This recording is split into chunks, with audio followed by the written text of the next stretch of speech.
Fifth class. आज मैं आपको हिंदी का सेकंड चैप्टर फसलों के त्यौहार पढ़ाऊंगी। देखो बच्चों, आज हिंदी का सेकंड चैप्टर है फसलों के त्यौहार। तो देखिए, सारा दिन बौरशी के आगे बैठकर हाथ तापते हुए गुजर जाता है। कहाँ तो खिचड़ी के समय धूप में गर्माहट की शुरुआत होनी चाहिए और यहाँ हम सूरज के इंतजार में आस लगाए बैठे हुए हैं। पूरे 10 दिन हो गए हैं सूरज तापता है। आज सुबह तो रजाई से निकलने की हिम्मत नहीं हो रही है। तो इसका मैं सारांश समझा देती हूँ। देखो, सारा दिन बौरसी के आगे, मतलब बौरसी सारा दिन क्या है, जैसे आग जलाते हैं ना, आग जलाने के बाद किनारे किनारे बैठ जाते हैं, आग तापते हैं। तो सारा दिन बौरसी के आगे बैठ के हाथ तापते हुए दिन पूरा गुजर गया।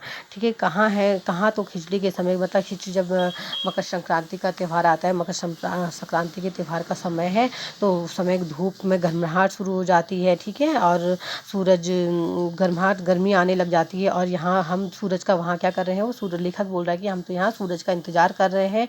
पूरे 10 दिन से सूरज लापता है, मतलब गायब है। आज हम सुबह से रजाई से निकलने की हिम्मत नहीं हो रही है हमको। नेक्स्ट पैराग्राफ देखिए। बाहर देखने से तो यह समय का अंदाज़ा बिल्कुल नहीं हो रहा है, लेकिन घर में ही हो रही चहल पहल अब चहल पहल से पता चल रहा है कि रह रहकर कानों में आवाज़, चंपाकल के चलने और पानी गिरने की आवाज़, तो कभी किसी की हाँक लगाने की आवाज़ आ रही है। तो जब भाग के देख केरा की पत्ता आइल की ना आई लोग के उठे कि नहीं का बोल जल्दी तैयार होखस, अब तो उठने में ही भलाई है। तो देखिए, बाहर देखने से ही पता चल बाहर देखने से समय का पता अंदाज़ा लगा रहे हैं कि लोग बाहर तो कोहरा छा रखा है, तो अंदाज़ा बिल्कुल नहीं हो रहा है उनको। तो लेकिन घर में ही हो रही चहल पहल से पता चल रहा है कि लोग क्या धीरे धीरे कानों में चंपाकल की आवाज़, पानी के गिरने की आवाज़ और जानवरों को हाँकने की आवाज़ आ रही है। तो इस कारण वो क्या समय का अंदाज़ा लगा रहे हैं कि ठीक है। आगे देखिए, नहा धोकर हम सभी एक कमरे में इकट्ठे हुए।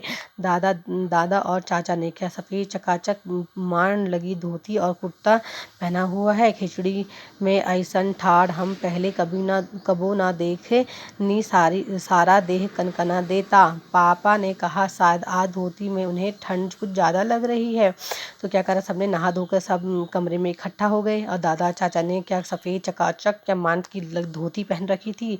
खिचड़ी के त्यौहार में ऐसे पहला कभी नहीं हुआ कि सारा दिन ऐसा कभी नहीं हुआ कि सारा दिन, मतलब ऐसी खिचड़ी में क्या करा उन्होंने, कभी उन्होंने देखा नहीं कि सारा दिन हम ऐसे ही कमरे के अंदर बैठे। और पापा ने कहा आज तो धोती भी हमने पहन रखी है, धोती में ज़्यादा ही ठंड लग रही है। सामने मच्छिया पर खादी की सफ़ेद साड़ी पहनी हुई दादी बैठी थी। आज दादी ने अपने बाल धोए हैं, इसके साथ सफ़ेद समील की रुई जैसे हल्की फुल्की बाल, और गौर से देखने पर भी एक काला बाल नज़र नहीं आता, बिल्कुल धुली धुली सी लग रही है दादी। उनके सामने केले के कुछ पत्ते कतार में रखे हैं, जिस पर तिल, मीठा गुड़, चावल आदि के छोटे छोटे ढेर पड़े हुए। हम बारी बारी से उन सभी चीज़ों को छूने और प्रणाम करने के लिए कहा गया। जब सबने ऐसा कर लिया तो उन सभी चीज़ों को एक जगह इकट्ठा करके दान दे दिया गया। अब की दीदिया बुरी फंसी, उन्हें ना तो चूड़ा दही ही पसंद है और ना ही खिचड़ी। पर आज तो फरमाइशी नाश्ता नहीं चलेगा, उन्हें दोनों ही चीज़ें खानी पड़ेगी। आज खिचड़ी जो है, खिचड़ी खाने के बाद सभी ने गया से आए तिल। आगे देखिए, आपका इसका सारा समझा देती हूँ कि सब नहा धोकर क्या करा, नहा धोकर उन्होंने नहीं सामने मच्छिया मतलब खटिया पर उनकी दादी ने क्या दादी सफ़ेद साड़ी में बैठी हुई थी। आज दादी ने अपने बाल तो उनके बाल ऐसे लग रहे हैं समील की रुई की जैसे हल्की फुल्की लग रहे हैं। तो गौर से देखने पर काला बाल भी नज़र नहीं आ रहा है उनकी दादी के, तो बिल्कुल धुली धली सी लग रही हैं दादी। उनके सामने केले के पत्ते लेके आती है, जिस पर क्या रखा रहता है, मीठा गुड़, चावल, छोटे छोटे आदि ढेर पड़े हुए हैं। हम बारी बारी से उन सभी चीज़ों को उन्होंने कहा छुओ और उनको प्रणाम करो, नमस्कार को कहा करो। उन्होंने एक करके किया, सबने ऐसा किया। तो उन चीज़ों को इकट्ठा करके उन्होंने उसे दान में दे दिया। फिर उनकी दीदिया, आज तो अपी दीदिया, उन्होंने कहा अपी दीदिया बुरी फंसी, तो उन्हें चूड़ा दही ही पसंद है और ना ही आज तो खिचड़ी है, तो उनकी फरमाइश का नाश्ता नहीं चलेगा। आज तो उन्हें यही चीज़ें खानी पड़ेगी जो खिचड़ी में खाई जाती हैं। खिचड़ी खाने के बाद सभी ने गया से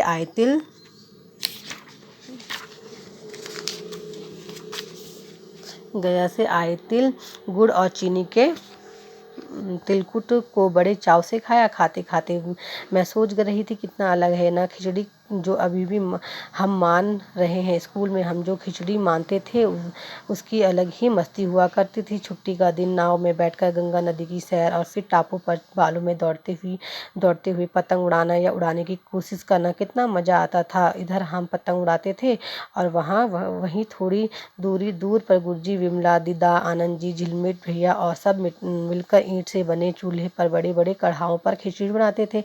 हम भी बीच बीच में अपनी पतंगों को सुस्ताने का मौका देते हुए मटर प्याज छिलने बैठ जाते। वैसे खिचड़ी फिर दोबारा खाने को नहीं मिली। वाकई ढंग कैसा भी हो पर है खुशियों का त्योहार। तो देखो वो बोलते हैं कि गुड़ चना, गुड़ और चीनी की तिलकुट के बने चाव से खाते थे हम लोग। खाते खाते हम यह भी सोच रही थी कि कितनी अलग है यह खिचड़ी। खिचड़ी में जो अभी हम मना रहे हैं, स्कूल में हम खिचड़ी ऐसे मनाते थे, मौज मस्ती करते थे। ठीक है, छुट्टी के दिन नाव में बैठकर नदी की सैर करना, टापू बालू में दौड़ना, पतंग उड़ाना। ठीक है, ये बहुत मज़ा आता था। इधर हम पतंग उड़ाते थे, उधर हम थोड़ी थोड़ी देर में गुरुजी, हमारे जो मास्टर थे गुरुजी थे, विमला, दीदा, आनंद, झिलमिट सब भैया मिलकर ईंट से बने चूल्हे पे बड़े बड़े कढ़ाओं पर खिचड़ी बनाते थे। और फिर बीच बीच में हम क्या करते, पतंग उड़ाते थे। पतंग उड़ाते सुस्ताने का मौका देते थे तो मटर प्याज भी छील लेते थे, छिलने बैठ जाते थे।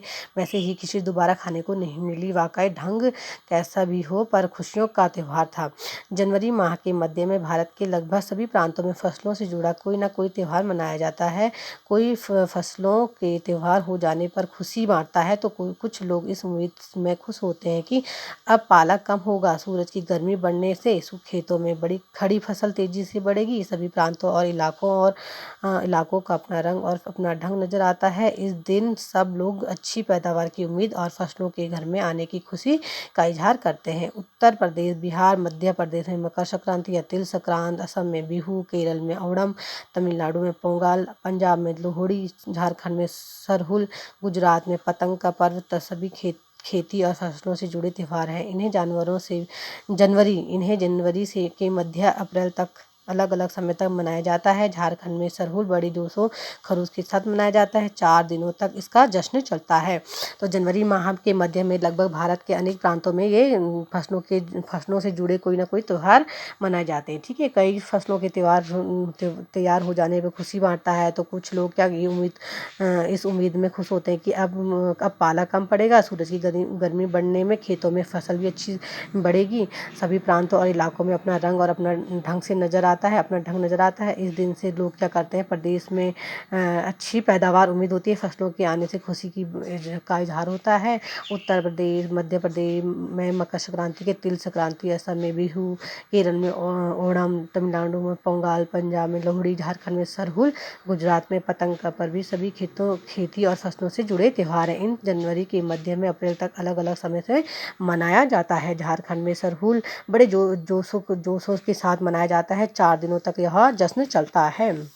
आगे देखिए, अलग अलग जनजातियाँ इसे अलग अलग समय में मनाती हैं। संथाल लोग फरवरी मार्च में तो और आम लोग इसे मार्च अप्रैल में मनाते हैं। आदिवासी आमतौर पर प्रकृति की पूजा करते हैं।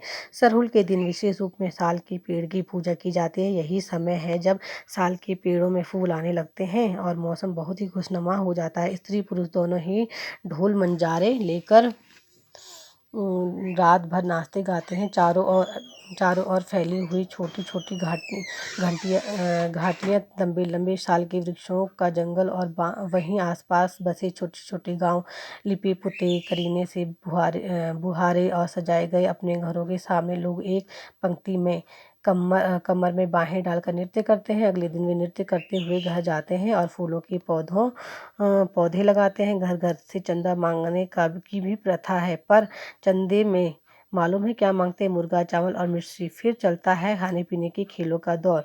तीसरे दिन जाकर पूजा होती है, जिसके बाद तो लोग अपने कानों में सराय का फूल पहनाते हैं। इसी दिन पहनाते हैं। तो आगे देखिए, इसका पैराग्राफ समझा देती हूँ।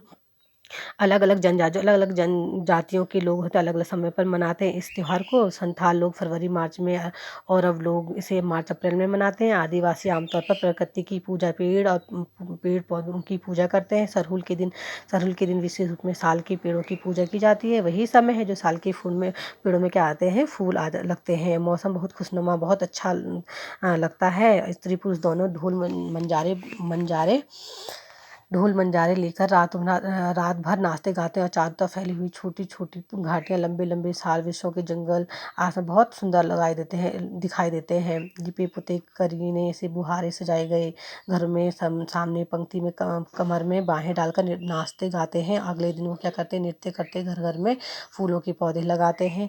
फिर घर घर में क्या करते हैं, चंदा मांगने की वहाँ प्रथा है, चंदा मांगने की प्रथा भी है। तो बच्चों ये चैप्टर मैं इतना ही पढ़ाऊँगी, आगे बहुत लंबा है, आगे लंबा है काफ़ी, तो आज मैं इतना ही पढ़ाऊँगी। आप लोग इसको क्या करिए, अच्छे से रीडिंग करिए, 2 पेज राइटिंग कर लीजिए। और फ़ोन की बैटरी भी जा रही है, इसलिए मैं इसको वो कर रही हूँ, इतना ही पढ़ा रही हूँ। धन्यवाद।